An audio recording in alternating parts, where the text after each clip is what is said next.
What's going on, everyone? Welcome back to another episode of the JT Sports Podcast. I'm your host, JT. On tonight's episode, I'm going to be giving you guys my NFL Week 14 predictions. We're going to be talking about and giving predictions for the NFL games that I find the most interesting. Nick Saban's, the whole prep time thing with him, I'm getting a little bit aggravated with it. I saw somebody on Twitter tweet out, Nick Saban with 1 month to prep for Michigan. JJ McCarthy better watch out. Like, let me tell you guys why it doesn't really matter. Also going to get into some news around the league. The Carolina Panthers had a Hunger Game-like culture. Zach Wilson is starting to get into some more things as well. Before we begin, leave a like, subscribe to the channel. Remember that every episode of the podcast that's available on the channel is available in audio format on all podcasting platforms. Apple, Google, Spotify, Amazon, wherever you get your podcasts from. You can find the JT Sports Podcast. Give us a 5-star review on Apple and Spotify. Share the pod with your friends, family members, and acquaintances if you enjoy. And let's get into it. So, the Tampa Bay Buccaneers are taking on the Falcons this Sunday. The first time these two teams played, the Atlanta Falcons won 16-13. And if the Falcons win this game, they take a pretty solid lead for the NFC South Division. Meanwhile, the Buccaneers, they could tie for first place with a win. The Atlanta Falcons, they beat the Jets the last time they played.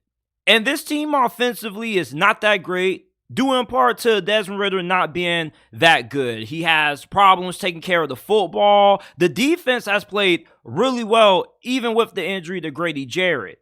And this is most likely going to be a defensive battle. You see, Tampa Bay, offensively, they haven't really been that bad, but at the same time, they've been in the middle of the pack offensively.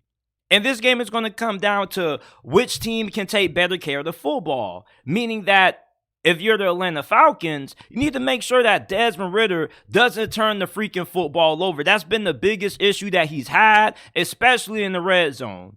And this most likely is going to be a game that comes down to defense, meaning that you can't afford any costly turnovers from Desmond Ridder. Baker Mayfield, the reason why he's been better than Desmond Ridder this season is because not only has he taken better care of the football, but he's also been pretty dependable in late game situations. The team that I got to take the win, I'm going with the Bucs. The Falcons won the first matchup. I believe that the Buccaneers are going to even up the score. Listen, they have the quarterback that takes better care of the football. Both teams are going to have great defenses. The Buccaneers defense has a couple of injuries that they've been dealing with. Two of their starting linebackers have been out. Devin White is on the injury report. Levante David is as well.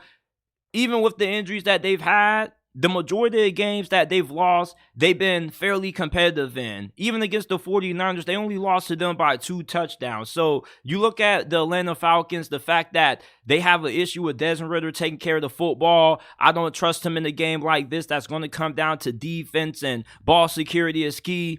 Give me the Buccaneers to get the win. Broncos, Chargers. The Chargers defense has played better over the last couple of weeks. But is it going to be good enough for them to get the win against the Denver Broncos, who were on a 5-game win streak prior to losing to the Houston Texans last week? Denver is a team that they're starting to play their best football. But the big Achilles heel with this offense is this offensive line. Their offensive line was getting demolished by Will Anderson and the pass rush of the Houston Texans last week. And you got to be really concerned about how they're going to hold up against the Chargers pass rush with Khalil Mack having an all-pro caliber season. And the pass rush has been the biggest strength of this Chargers defense. Now, this Chargers defense has played better over the last few weeks, but it still hasn't been all that good. Denver's offense, though, it's been better than what it was last season under Nathaniel Hackett, but it still hasn't been nothing to write home about. This is an offense that isn't going to put up 28 to 30 plus on you. They're an offense that they play within the numbers. Russell Wilson wants to get the ball out fast, and they're pretty efficient. And the rushing attack can be serviceable at times. The Chargers offensively, though, over the last couple of weeks, I don't know what the hell has happened to Kellen Moore's offense. They just look out of sorts. They barely could score any points against Baltimore. They only scored 20 against the Green Bay Packers. They scored 6 last week against New England. The Chargers defense, You look at them giving up 70 points against the Miami Dolphins early in the season, and you pretty much have made your mind up about this defense being terrible. But ever since they gave up 70, this defense has improved tremendously under their defensive coordinator. And the LA Chargers, you wonder if this is going to be a game where they finally are able to figure out their offense. Their offense has way too much talent for it to be stalling out the way that it has. Justin Herbert is still a really good quarterback. I may not view him as a top 5 quarterback based on how he's played at times during this season, but still a top 10 quarterback. The offensive line is really good. You got Austin Eckler. You still got a really good group of receivers. Even though Quentin Johnston is a bust and he doesn't know how to catch the damn football, this offense is way too talented to be having the limited production that it's been having over the last few weeks. This Broncos defense is playing exceptionally well, and the coaching advantage. I don't trust Brandon Staley in a game like this. Anytime the Chargers have went up against a good team or a team that's well coached, they haven't won. Even though it may seem like the Chargers are the team that you should go with because they're a 3-point favorite, I think Vegas is trying to steal your money. You really going to put your faith in Brandon Staley? This dude is the worst coach in the NFL. The Chargers have underachieved every single season under him. And who cares if their defense has played better over the last couple of weeks? You got to go with Sean Payton.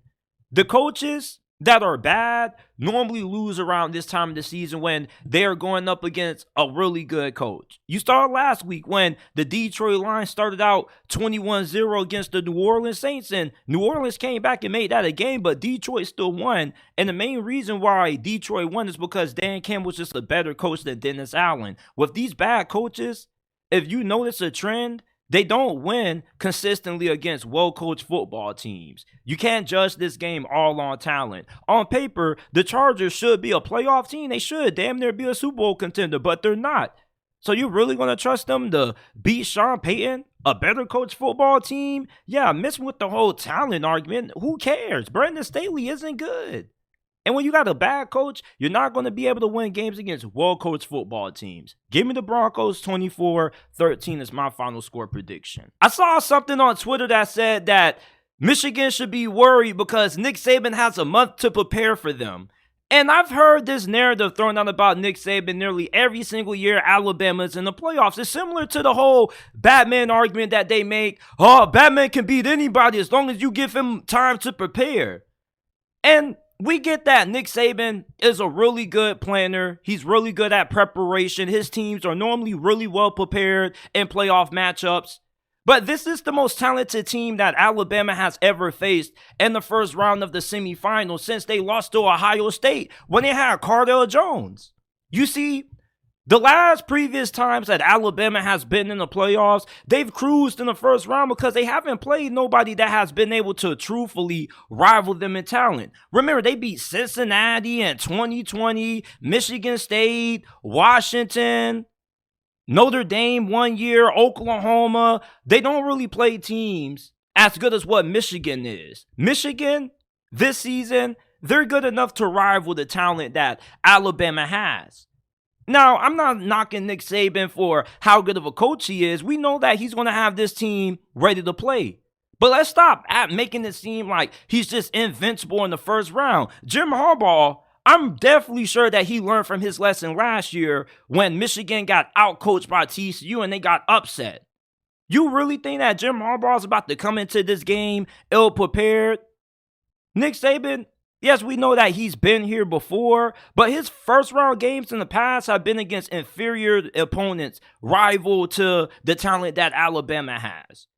This Michigan squad that they have rolling in here is just as good as Alabama, and they kind of have a similar playing style. They both win with great defense. Their passing attacks don't light the world on fire, but they have quarterbacks that are good enough.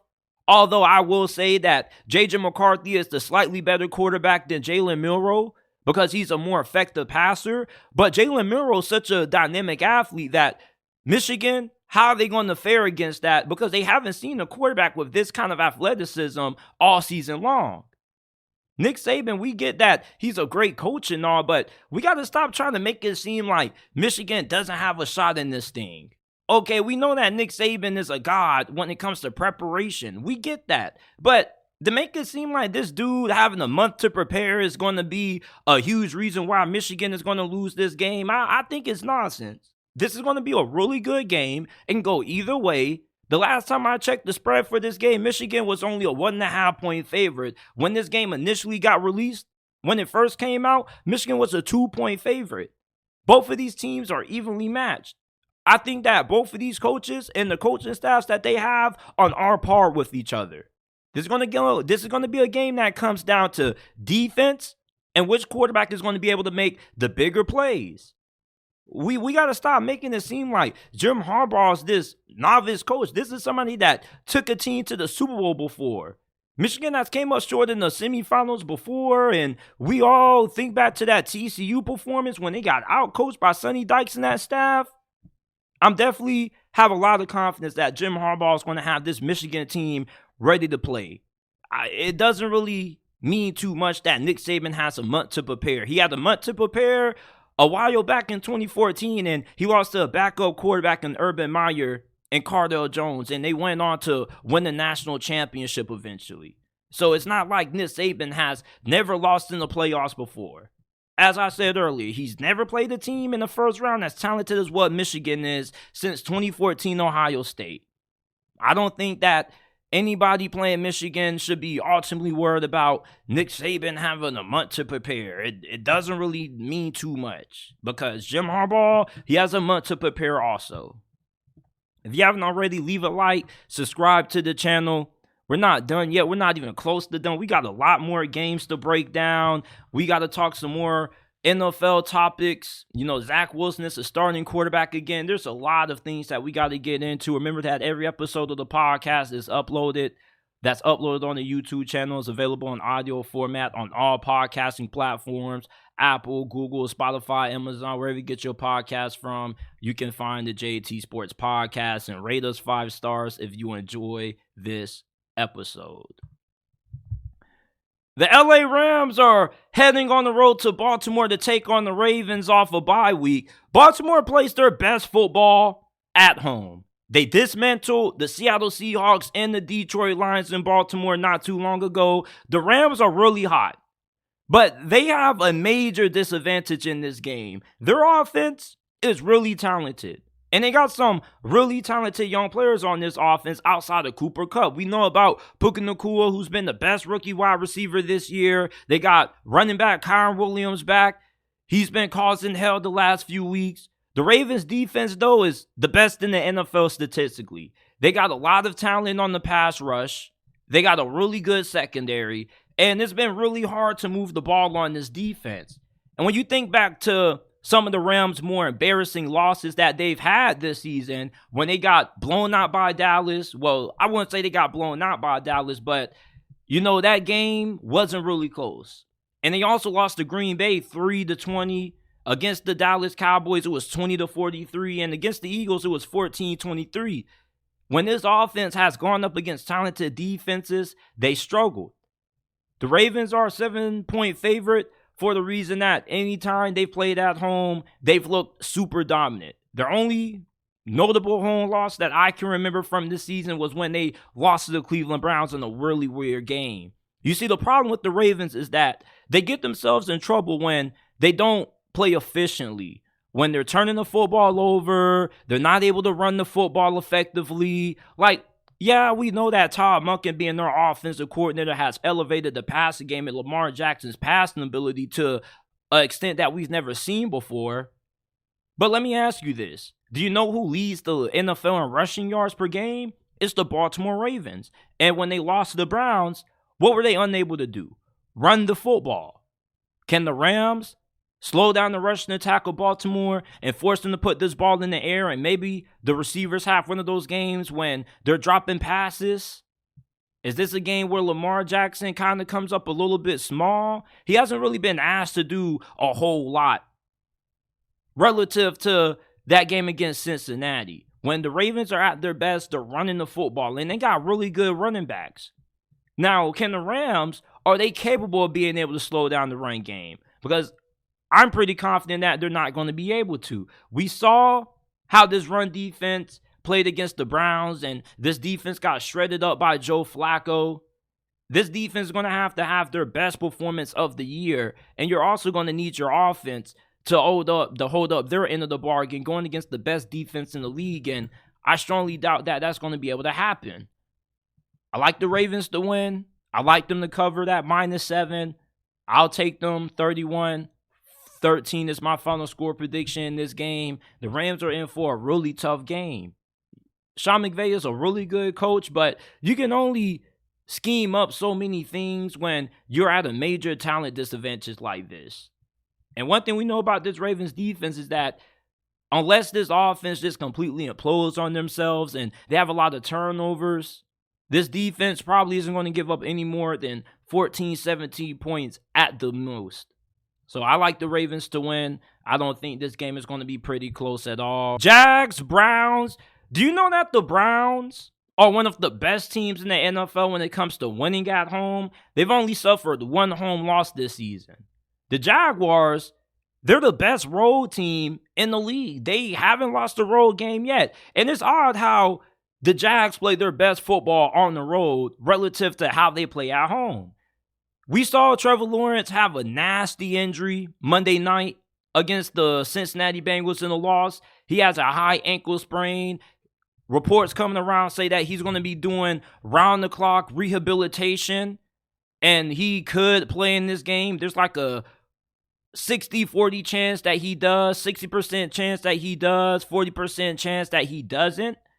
And if he plays in this game, going against Myles Garrett in this really talented Browns defense that has had a tremendous turnaround under Jim Schwartz in his first season as their defensive coordinator, is his lack of mobility going to be a hindrance for the Jaguars offensive line that hasn't really played that good this season?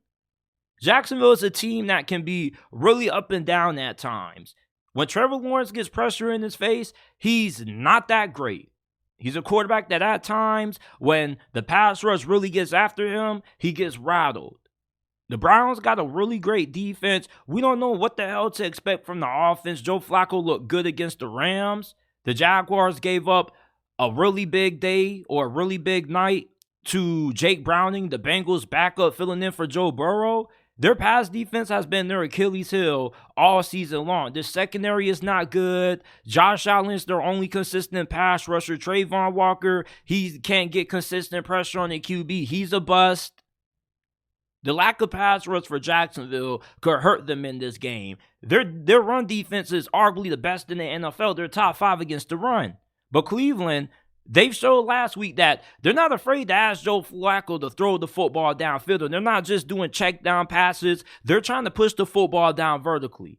Just because they just picked up Joe Flacco and he may not have a lot of the playbook down pack doesn't mean that they're going to have the same style of play that they did with DTR and PJ Walker. You see, when those two guys were in that quarterback, they were calling plays, not trying to force the issue because they were scared that they were going to turn the football over. They trust Joe Flacco a lot more than how they did with PJ and DTR. This is a Jaguars secondary that, if you're Kevin Stefanski, you feel no problem asking Joe Flacco to throw the football 25 or more times. This is a secondary that hasn't proven to be able to slow anybody down. With the way that Jay Brown was looking Monday night, like the great value brand version of Joe Burrow, we could see Joe Flacco replicate a similar performance like he had last week. You see, the Browns, they got to be able to close out these close games. They can't have any costly turnovers. Even with the not fully healthy Trevor Lawrence at the helm, if he plays, you still feel really confident that the Jags offense should be able to at least get 20 on this Browns defense. Now, if Trevor Lawrence isn't able to play, and they got to throw in their backup quarterback, I'm trying to remember the name who they had in last week. I believe it was CJ Beathard. It's going to be really daunting for this offense to move the football. This is one of the best defenses in the NFL. They don't give up a lot of big plays. They're really good at forcing turnovers at really big moments like they did against the Ravens.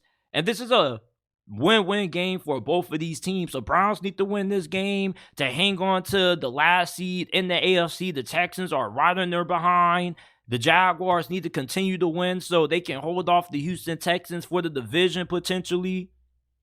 I got to roll with the Jags to win. I am super confident that Trevor Lawrence is going to play in this game. Even if Trevor Lawrence doesn't play, I still like Jacksonville because I don't believe that the Browns offense is going to be able to sustain the amount of success in the passing game that they had last week against the Rams. Yeah, I know that Jacksonville's secondary hasn't been great, but Joe Flacco is still very new to this offense. He's still learning these teammates, and there are going to be some bumps and bruises in there. So I do expect for him to have a couple of turnovers. The Jags defense, one thing that they have been able to do, even dating back to last year, is that they're really good at forcing takeaways at opportune moments. And I don't think that Joe Flacco is going to be good enough to get the Browns to win. I'm going with Jacksonville to win. I read a report earlier today that said that the Panthers had a Hunger Game-like culture under Frank Reich. There was a lot of finger pointing. Nobody wanted to get thrown to the dogs. Nobody wanted to get thrown under the bus. And this staff pretty much quit on Frank Reich once they saw the writing on the wall and that he was most likely going to end up getting fired before the season started. And this just goes to show you just how big of a clown show this is in Charlotte, North Carolina right now. If you're a Panthers fan, how many times have you taken trips to see the circus play? Because the clowns are out of the bag at this point. And it's really unfortunate that Bryce Young has been put in such a awful situation. I mean, when you got a coaching staff that quits on the coach, and there were some rumors around that said that there was a little bit of animosity towards Frank Reich when he took back the play calling duties. Nobody was really in agreement with it.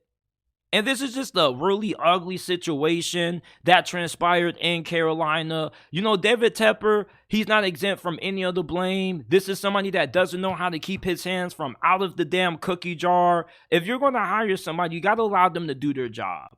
But when you got guys on the coaching staff who are texting the owner behind Frank Reich's back, it's no surprise that the Panthers have been the worst team in the NFL this season. Your coaching staff has turned on each other. Everybody's trying to save their own back. Nobody's trying to come together and unite as a team. This is an organization that lacks leadership, and it starts from up top. Why would the coaches feel comfortable enough to text David Tepper behind Frank Reich's back unless David Tepper didn't have a little bit of saying to some of these coaches in some closed-door conversations? You know, like David Tepper is a meddler, and he probably was messing around. And like I said earlier, you know, this is somebody who is super involved, doesn't know how to keep his hands from out of the cookie jar. He doesn't know how to let his employees be employees. He always has to have a say-so, and he's a control freak at this point. And for a couple of these coaches to be texting him behind Frank Reich's back, I'm pretty confident that there had to be some sneaky conversations going on about Frank Reich's employment. And if these coaches quit on Frank Reich because they knew he was going to get him fired eventually, did you not think that maybe David Tepper could have tipped them off and probably said, you know, like, it's okay, he's not going to be here for too long? Like, this was just a really bad situation. And this is worse than the Urban Meyer fiasco. Urban Meyer won more than one game when he was coaching his first season and his long season in Jacksonville. There's just no leadership. And David Tepper, he's a big problem with this organization. And if you're a Panthers fan, I wouldn't be mad at you for telling him to sell the damn team. He doesn't know how to hire coaches. They can't get it right at quarterback. You got rid of Cam Newton and you haven't gotten it right since. And you gave up so much to get Bryce Young, and Frank Reich just didn't have a vision for him. Had an awful scheme. You look at their general manager, I believe his name is Scott Fitterer, did an awful job of giving Bryce Young the talent around him. It would have made more sense just to trade Brian Burns instead of giving away DJ Moore. Hell yeah, it would have hurt to get rid of Brian Burns. He's not an elite pass rusher, though. He's not a TJ Watt, a Myles Garrett, or a Nick Bosa. He's a B-plus pass rusher. If you're going to invest a number one overall pick and trade up so many assets to get Bryce Young, you might as well invest on that side of the football as well and just say, bump the defense. We need to make sure that our franchise QB succeeds, because having a star quarterback has a way bigger impact on wins and losses than what Brian Burns is going to have. They should have kept DJ Moore, but there's just so much dysfunction that David Tepper said, we got to go ahead and we need to get us a quarterback. And maybe everybody did truly want Bryce Young. But even if that really is the case, they still made an awful decision to get rid of DJ Moore. Frank Reich didn't have a vision, the GM didn't have a vision, and the owner didn't have a vision either. Because you look at Houston had a plan. Just look at all of the draft picks that they hit on. This is one of the best draft classes that the Houston Texans have probably ever have. CJ Stroud is a superstar. Will Anderson is going to be a superstar. Tank Dell has been a stud. Dating back to last year, you got John Mechie, who looks really good. They got another receiver, Nico Collins, who they drafted, who looks really good. They've landed on a lot of their draft picks. Jalen Petrie. Who has Carolina drafted that has been a Pro Bowl caliber player? Derek Brown, maybe? Jeremy Chin? That's about it. Brian Burns? Okay. But they don't have a lot of success in the draft. They don't know how to build a team through the draft, and they're not good in free agency acquisition either. Miles Sanders is probably one of the worst free agency signings of last offseason. And I don't know where to rank him, but he definitely is somewhere in the top 5 of worst signings. This dude is awful. He's not even the best running back on this damn team. There's no surprise that the Carolina Panthers only won one game this season. When you got a culture like this, when everybody's trying to look out for themselves, people's going behind the coach's back, who hired them, who brought them to Carolina to text the owner, being sneaky, everybody's out to get one another, just trying to protect themselves. There's no leadership. There's no teamwork. To succeed as an organization, it has to be one team, one goal. Everybody has to be locked in, has to put their egos aside for the betterment of the team's success. And with this cutthroat mentality that these coaches had on this coaching staff, I know this is a rumor, but there has to be some legitimacy to these reports. Y'all don't think so? David Tepper doesn't know how to be a great leader himself. So it's no surprise that there wasn't no leadership on this staff. And Bryce Young is struggling because of this. Hunger game mentality down there in Charlotte, North Carolina. The circus has been in town for the last 3 months ever since the season started. Hell, even dating back to the preseason, this shit was looking like it was going to be ugly. I remember when Kayvon Thibodeau delivered a clothesline to hell to Bryce Young in their preseason game. This thing was messy from the start. It was looking like this thing wasn't going to work out before the regular season even started. The coaching staff just never had a proper vision and a proper plan in place for building a winning organization. I feel really bad for Bryce Young in this situation. He didn't ask to be here. Who's going to turn down getting drafted number 1 overall? If I was Bryce Young, I would have told them, I'm good off y'all. I'd rather go to another organization. I'd rather go to Houston. Shoot, you might have got mad at me and said that I had some character issues, but it's all about where you land. Bryce Young is a really good prospect, or at least he was when he was coming out of Alabama. If you go back and you look at Nick Saban's quotes about Bryce Young, he said that one thing that we have to change is that we were too Bryce Young dependent.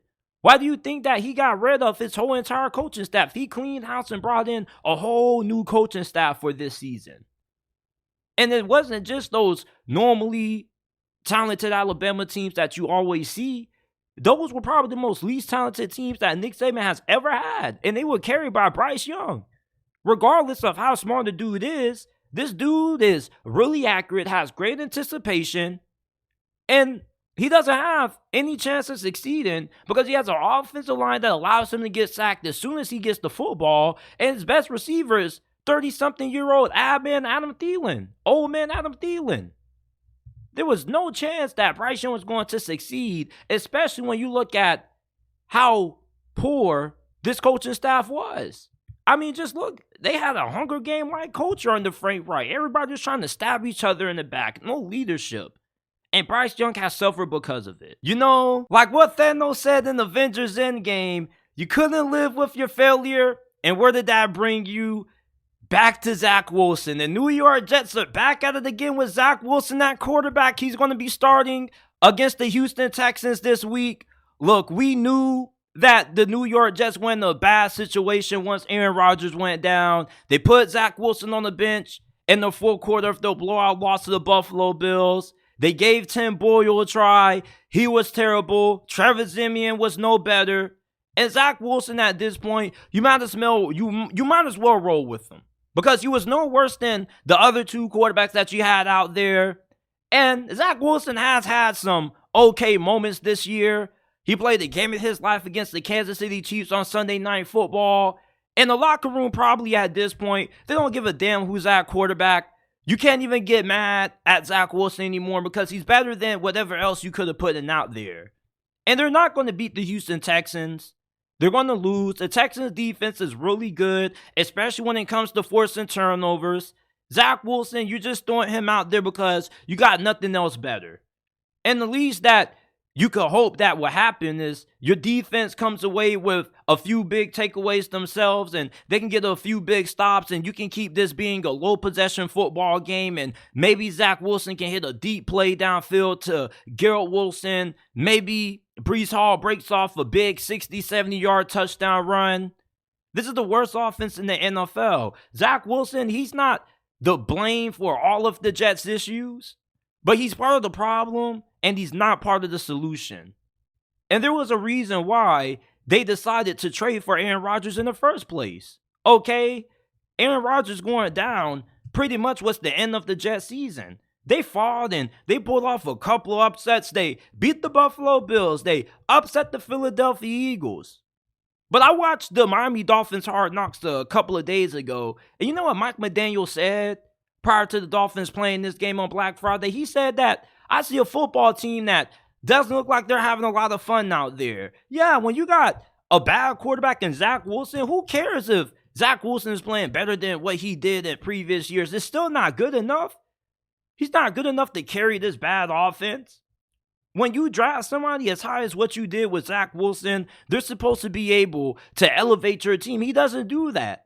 As a matter of fact, it's the polar opposite. He brings the team down. You just had a terrible backup quarterback situation that you had so much faith in Zach Wilson. You didn't go out there get your Gardner Minshew. You didn't trade for Joshua Dobbs. Hell, you could have got Carson Wentz. He's with the LA Chargers. Well, the LA Rams, excuse me. This is going nowhere. Aaron Rodgers, there's a chance that he can play this season if the Jets are in playoff contention, but just be real with yourself, New York fans. Your season was over the moment Aaron Rodgers ruptured his Achilles. And it's a miracle that he's been able to recover from that injury so fast. But once he got injured, all your hope, all your reason to be optimistic about this season went down the drain along with your offense. This offense was tailor-made for Aaron Rodgers. Look at who you got at offensive coordinator. Nathaniel Hackett. This dude hasn't been a good OC anywhere he's called plays. You only signed him because he was Aaron Rodgers' best friend when he was with the Green Bay Packers. You bring in Allen Lazard. You paid him a lot of money in free agency. He hasn't worked out for you. This is what happens when you have a team that was meant for Aaron Rodgers. When he's not there, guess what? It's going to be a disaster. On top of that, the offensive line is one of the worst in the NFL. What more can you expect Zach Wilson to do? Now, he's not great. He overthrows Garrett Wilson constantly. He can't hit accurate receivers inside of the numbers. When you have Zach Wilson at quarterback, it's like going into a game with your hand tied around your back. It's a handicap. And he's better than what you have, but what you have behind Zach Wilson isn't anything to write home about. It's really disappointing that once again the New York Jets are going to waste another talented defense because they can't get the offense right. Zach Wilson, you should have moved on from this dude. You should have hired somebody off the street to come be your QB1. Joe Flacco, his first week starting for the Browns looked really good against the Rams. You mean to tell me that there's nobody on the street who you could bring in and start that can be better than Zach Wilson? You're really throwing this dude back out here again? I saw a rumor that said that he was reluctant to even want to start again. I doubt that's true because he should want to go out there and want to prove himself because it is true. It's more reasons why he isn't a starting caliber quarterback in this league. When you're a starting quarterback in this league, you shouldn't be reluctant to start. You should be wanting to embrace the opportunity to have another chance to prove yourself, to show that you're the future of this franchise. This is a bad situation. Like Thanos said, They failed, and they're right back at where they started at. Zach Wilson, you just can't escape this dude. This dude is truly inevitable. They tried to escape him by bringing in Aaron Rodgers, and he gets hurt 3 plays into his tenure with the Jets. Isn't that crazy? This is so crazy that they thought that they upgraded that quarterback, and 3 plays into the season, you're right back at where you were last year. No matter what the New York Jets do, no matter who they bring in, what they try to change, they always end up having to start Zach Wilson as that quarterback every single time. It's like going through a maze where you keep coming back to the start and you can't find an exit.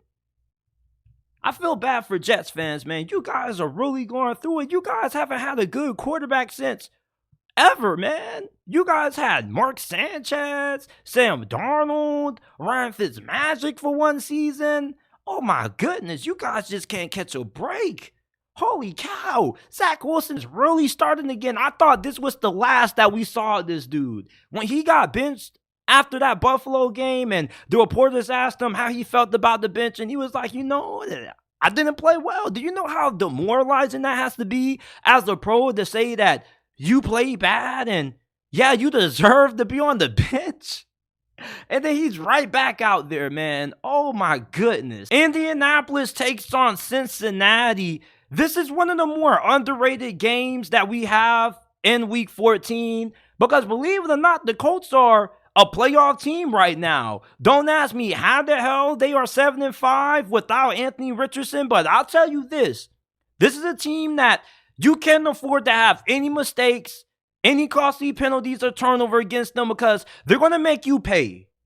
But the great thing about Cincinnati is that you don't got to worry about that because not only are you one of the least penalized teams in the league, but you also are top 3 in turnover margin. You don't turn the football over that often. Jake Browning, this dude was looking like the great value version of Joe Burrow in their Monday night win over the Jacksonville Jaguars. You ever went to Walmart and you go to the cereal aisle, you got the real Fruit Loops on the right side, and then on the left side, you got the great value brand Fruit Loops? Jake Browning is the great value version of Joe Burrow. He doesn't have a ton of athleticism, but he can get outside the pocket and extend the play for a little bit and maybe pick up 3-4 yards with his legs. He's not a burner. He's not going to make nobody miss. He doesn't have Joe Burrow's elusiveness, but he does have really good accuracy. He throws with pretty good anticipation. Look, he looked really rough against the Ravens, but he didn't look terrible. And this is probably one of the better backup quarterbacks that I've seen play this season. You got T. Higgins, Jamar Chase. Your offensive line looks pretty solid over the last couple of weeks. And your defense, if they can step up in this game and slow down Indianapolis rushing attack, which is going to be asking them a lot to do because this run defense for Cincinnati has been awful all season long. I mean, last week, you look at how bad they played against the Jaguars. Not just is the run defense bad, but this secondary hasn't been that great. They were getting carved up by Trevor Lawrence. And even when they put in C.J. Beathard, he didn't look half bad. You see, Indianapolis, they aren't going to have Jonathan Taylor again for this game. He's dealing with an injury. He's going to be out for another couple of weeks. But Zach Moss has been a really pleasant surprise. He has 723 rushing yards. He's averaging 4.5 yards per carry, 5 touchdowns. The Bengals' run defense is a huge problem in this game for them. And their secondary isn't playing that great outside of Cam Taylor-Britt. That's been their best cornerback this season. You see, Gardner Minshew, he hasn't been great. And when you think of Gardner Minshew, you think of somebody who's a low-end starter in this league, really quality backup, but he's played like a backup this season. And the Colts, to be honest, have been winning in spite of Gardner Minshew. They're really good on the interior. Offensive line, defensive lines are really great. They got a really good pass rush. But their secondary is prone to giving up big plays. This is a team that, with how well coached they've been by Shane Steichen, they've been able to find ways to win close games, and they just find ways to win. Cincinnati can't have any turnovers. They're the more talented football team. And with Gardner Minshew, the fact that he isn't really great taking care of the football, you're going up against a secondary that's 8th in takeaways. And they're number 1 in turnovers. They don't turn the football over that much. I'm going to take Cincinnati to win. The Colts, they look like a team that probably looks better on paper, and they have won pretty good over their last couple of weeks, or they've had some pretty impressive wins their last few games, but I like Cincinnati because they don't turn the football over. The Colts are one of those teams that they're really opportunistic or opportunist. I don't know how you pronounce the word. I'm going to just say the Colts are opportunists. They're like edge. They just find ways to win games when you give them extra chances. The Bengals don't really do that. They don't have a lot of penalties. They don't turn the football over that much. You got T. Higgins, Jamar Chase. There's a lot of weapons for Jake Browning to throw the football to. I like Cincinnati to win, even though their defense has been not so great during the stretch of their last few games. I still don't trust Gardner Minshew in a game like this against a Lou Anarumo coach defense. Seahawks, 49ers. The 49ers destroyed the Philadelphia Eagles last week. They clobbered the Eagles, and this looks like the best team in the NFL right now, and they're playing their best football. Meanwhile, Seattle, they're in free fall mode. In the same situation that the Seahawks are in right now, losing 4 out of their last 5 games, this was the same exact situation that they were in around this time last season. They backdoored their way into the postseason. Okay, they started out hot last year, just like how they started out fast this season, and then they've been on a cold streak. Now, they looked really good offensively against the Dallas Cowboys Thursday night. For them to pull off this upset, you need that version of Geno Smith that we saw against the Dallas Cowboys in this game, because Geno Smith hasn't been good this season for Seattle. He hasn't been bad, but he's been a middle-of-the-road quarterback. And it definitely looks like you're going to have to find his replacement during this offseason, right? If you bring somebody in free agency, or if you draft a quarterback, which is most likely going to be the better option. Maybe you get a Michael Penix or a Jaden Daniels. But Geno Smith, when he plays good football, which we haven't seen him do too often this year, Seattle's offense is really impressive.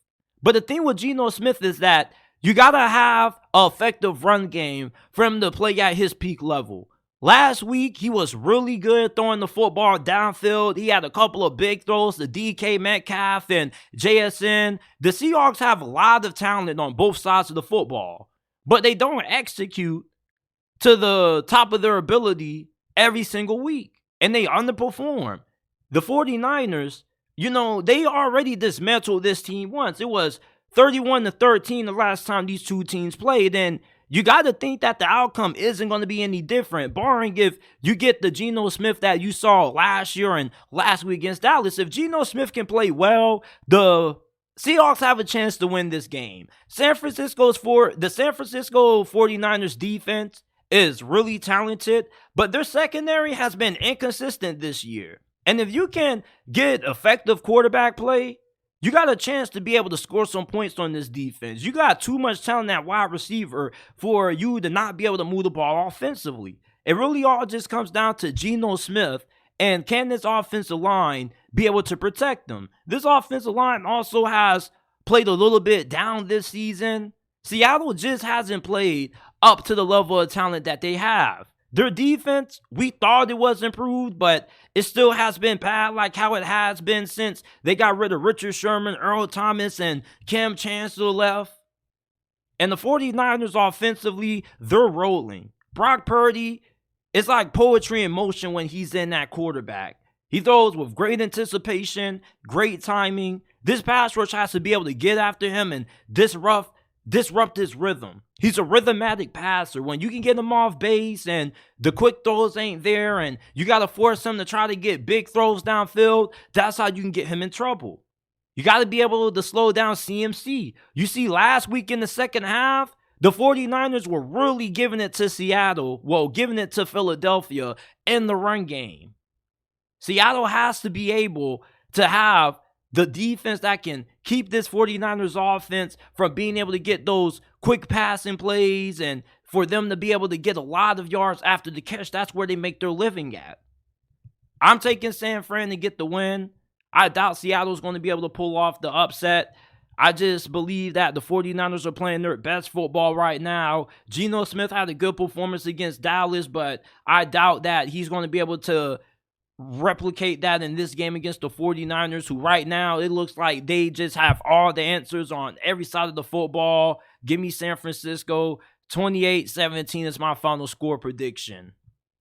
Before I move on to our last couple of topics, I got to get a quick sip of water. Leave a like, subscribe to the channel, and check out this ad from our sponsor. Man, are you tired of looking at your stale, boring-ass room? You want to know a way you can spice your room up and turn that thing into an out-of-this-galaxy experience? Click the link in the description or pinned comment and grab you a Starry projector light. The Starry projector light comes with 10 changeable color options, a built-in Bluetooth speaker, 12 and 15 switchable constellations, planets, moons, and stars. Transform your room from a depressing wasteland into a vibrant starry wonderland. The Starry projector light makes for a great holiday gift for family, friends, and loved ones. Click the link in the description or pinned comment and get one today and transform your room into a breathtaking, starry wonderland. The Buffalo Bills go on the road to Arrowhead to take on Kansas City. This is a playoff game, people. The Buffalo Bills really need to win this game to keep their playoff hopes alive because they're on life support right now. And they haven't played good anytime they've had to go on the road. Meanwhile, Kansas City, they've been limping over the last couple of weeks. They lost to Jordan Love and the Green Bay Packers. Jordan Love was destroying this defense. Kansas City's defense was playing some really outstanding football, but they've been hit hard with the injury bug. Buffalo, they are the more talented team coming into this game. Their defense has played really well. The problem with Buffalo defensively is that they don't play good in the full quarter of games. We saw how they fell apart against Philadelphia, especially in overtime. And against Kansas City, the teams that have been able to beat them this season, they've all gotten outstanding play their final drives on defense. They've been able to keep Patrick Mahomes out of the end zone late in the fourth quarter. Can Buffalo be able to have that success late in this game if they got to come down to stop Patrick Mahomes from giving Kansas City the game-winning touchdown on the game-winning drive? Josh Allen, he's played great football this year. The problem with him is that it's been the turnovers that have killed him. But if he can take care of the football in this game, you feel really confident about the Bills' offense being able to move the football on this Kansas City defense. Buffalo's offensive line isn't the same offensive line that it has been in the past. They actually can hold their own against this Chiefs pass rush. My biggest concern for Kansas City is this freaking offense. Their offensive line isn't great. The Buffalo Bills got a really great defensive line, especially when it comes to getting pressure on the quarterback. They got multiple guys on this D line that can get after the passer. Kansas City's wide receivers haven't been great. They don't have a consistent wideout that can be a go-to guy outside of Rashee Rice. Travis Kelce, he's on the decline. He's not an elite player anymore, in my opinion. He's a really good player, but he's not elite. He's not a player that you can look at anymore and say, oh, yeah, like, you got us. You're going to be able to give us 120-plus yards, 10-plus receptions, and 2 touchdowns. We haven't seen the superstar performances out of Travis Kelce this season that we've been accustomed to seeing out of him in the past. Yeah, Patrick Mahomes and Andy Reid are still there, and Isaiah Pacheco has been a monster this season for them. Buffalo just has so much going for them when it comes from a talent perspective. You got wide receivers that can separate. Stephon Diggs, Gabe Davis. Let's not forget about Dalton Kincaid. You see, if Kansas City had the weapons that Buffalo has offensively, they still would be the best team in the NFL, potentially. The Bills' defense is going to play a really big part in them being able to pull off this win, potentially. You see, Kansas City doesn't have the offense that they've had in the past when they've been able to go up and down the field at will against Buffalo. You see, when the Bills played against Joe Burrow ate him up and spat him out. Kansas City doesn't have those weapons at wide receiver, and they've struggled to get big plays in the passing game. Buffalo's defense should be able to keep them in this game, and Kansas City's defense may give them a little bit of difficulty because Steve Spagnuolo is one of the top 5 defensive coordinators that we have in the league right now.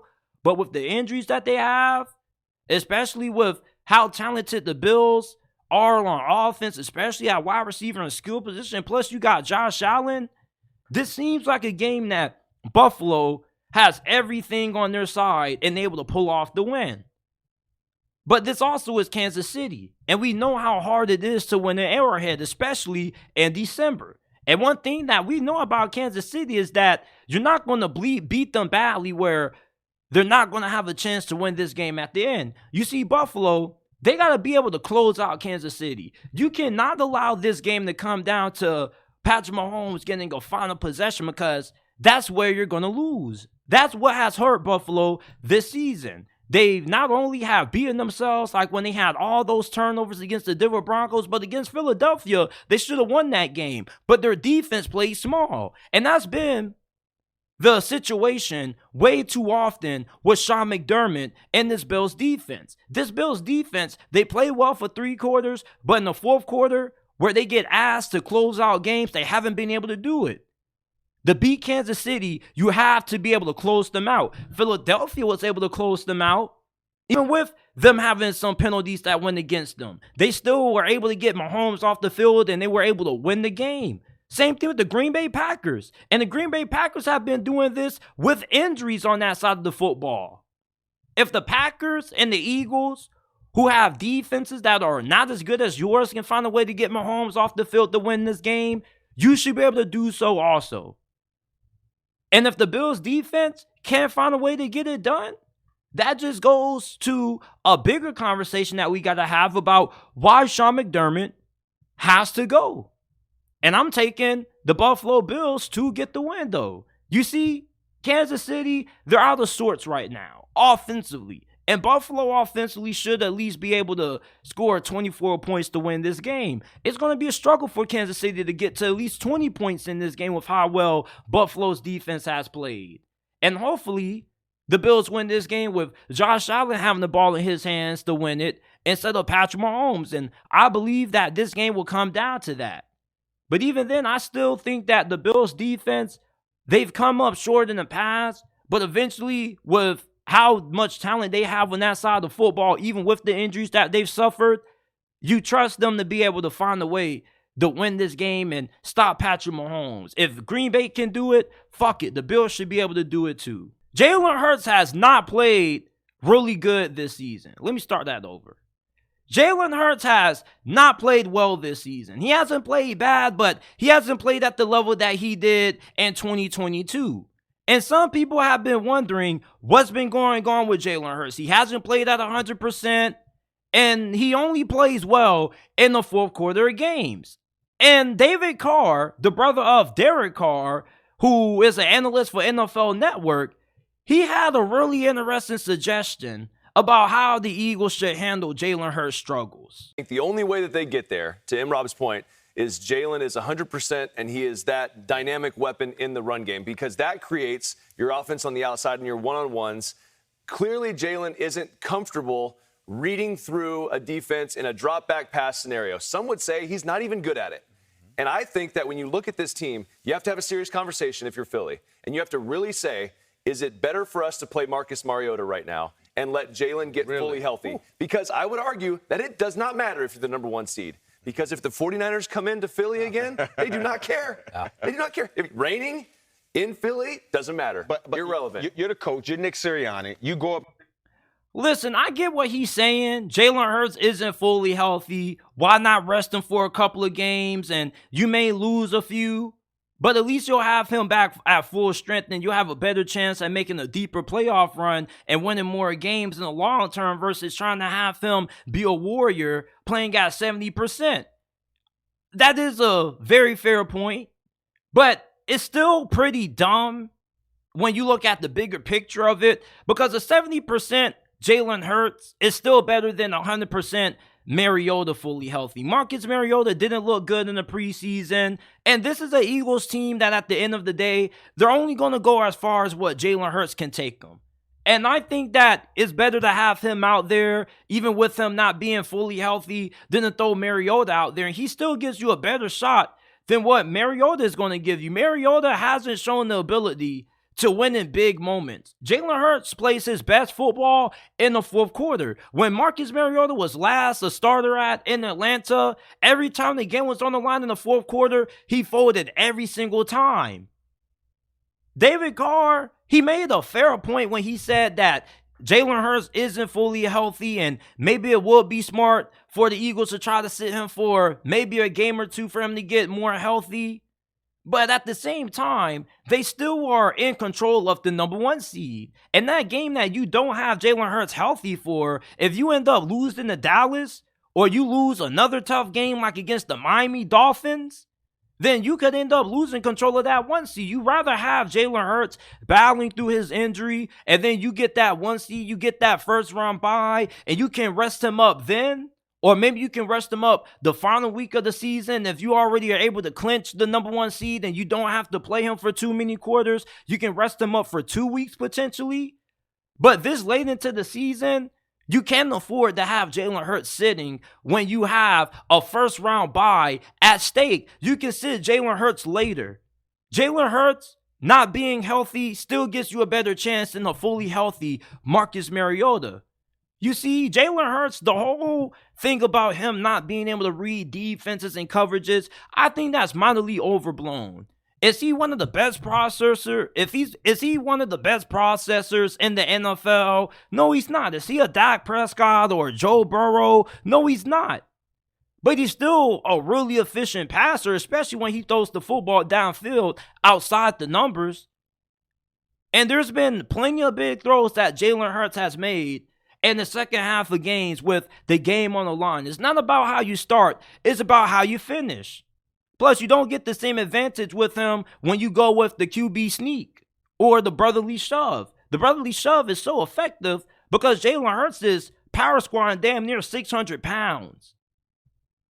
David Carr, the suggestion that he made for the Eagles to sit Jalen Hurts for Marcus Mariota, it made a little bit of sense, but not a lot considering what the Eagles have at stake. You can rest and give Jalen Hurts a break and more time to heal up if you can get that first round bye. Jalen Hurts at 70% is still better than anything that you're going to get out of Marcus Mariota. He still has displayed the ability to extend plays, pick up yards with his legs. He may not have been able to do that at the same degree of efficiency when he was fully healthy. But just sitting him this late into the season, you're going to be asking your team to be okay with taking unnecessary losses. They need him out there so they can get that 1 seed. And with how tough the NFC is, you don't want to have to go on the road and play the Dallas Cowboys for a third time or the San Francisco 49ers again on the road. You want to be able to make sure that you can be held up with Jalen Hurts at least 85-90% ready to go in that game. Sitting Jalen Hurts, you rather take your chances, him being out there and you losing games with him being the starter than him sitting on the bench. Marcus Mariota, he's just going to cause you to lose games because when you're going against some of the best teams in the NFL, you got to be able to have good quarterback play in the fourth quarter. That's what Jalen Hurts has delivered every single week consistently for the Philadelphia Eagles for the most part. The only game that he didn't look good in the fourth quarter was against the 49ers recently. So David Carr, he made a valid point, but the rest of his points didn't make a lot of sense to me. You got to get that 1 seed, sir. Getting the 1 seed is way more important because you can bench Jalen or sit him then the final week of the season, let him heal up, and then you can have him more healthy in the postseason when it matters the most. In the regular season, though, it's a sprint to get to that 1 seed, and it's a marathon. And you got to make sure that you can finish strong and finish through the line. And the only way you're going to do that is with Jalen Hurts grinding it out, playing through those injuries. It sucks that he has to do it, but he's still better right now than what you're going to get out of a healthy Mariota. Game of the week, the Philadelphia Eagles versus Dallas Cowboys. This is a rematch. The Cowboys lost the first game, and Dallas outplayed Philly the first time they faced off against each other. It's just that they had some weird things that happened late. You had Dak Prescott stepping out of bounds. It just was a really off game for the Dallas Cowboys in terms of them being able to execute in crucial moments. And when you play the Philadelphia Eagles, You can't allow this team to get back into the game late in the fourth quarter. That's when they play their best football. They play trash for 3 quarters, and then they display the heart of a champion with the game on the line. The Dallas Cowboys have yet to beat a truly good team this season. Seattle has been the best team that they've beaten up to this point this season. Dak Prescott, I will say this. He's definitely playing at the MVP level. This is the best that I've seen Dak Prescott play since his MVP season. All right. Against the 49ers, he sucked. Against Philadelphia when they played the first time, he outplayed Jalen Hurts. Just him stepping out of bounds on that run play and the 2-point conversion try, that's what cost it Dallas ultimately in the end. You see, Dak Prescott, with the way that Philadelphia secondary has played this season, he should be able to have a great game again. CeeDee Lamb is cooking. He looks like a top 5 receiver. Brandon Cooks is humming. The offensive line at times can be a little bit up and down.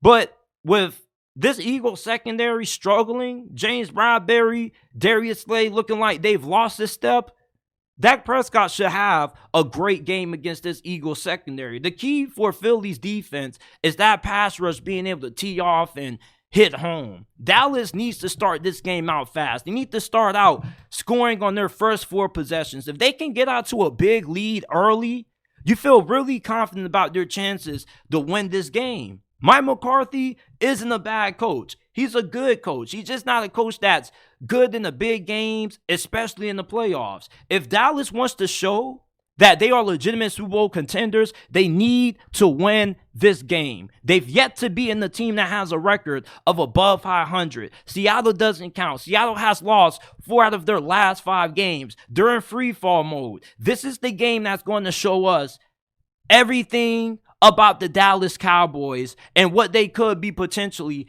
in the playoffs. And this is one of the first difficult games that they have to play throughout the month of December. You got to play some more really good teams. Not just the Eagles, but you got the Kansas City Chiefs coming up.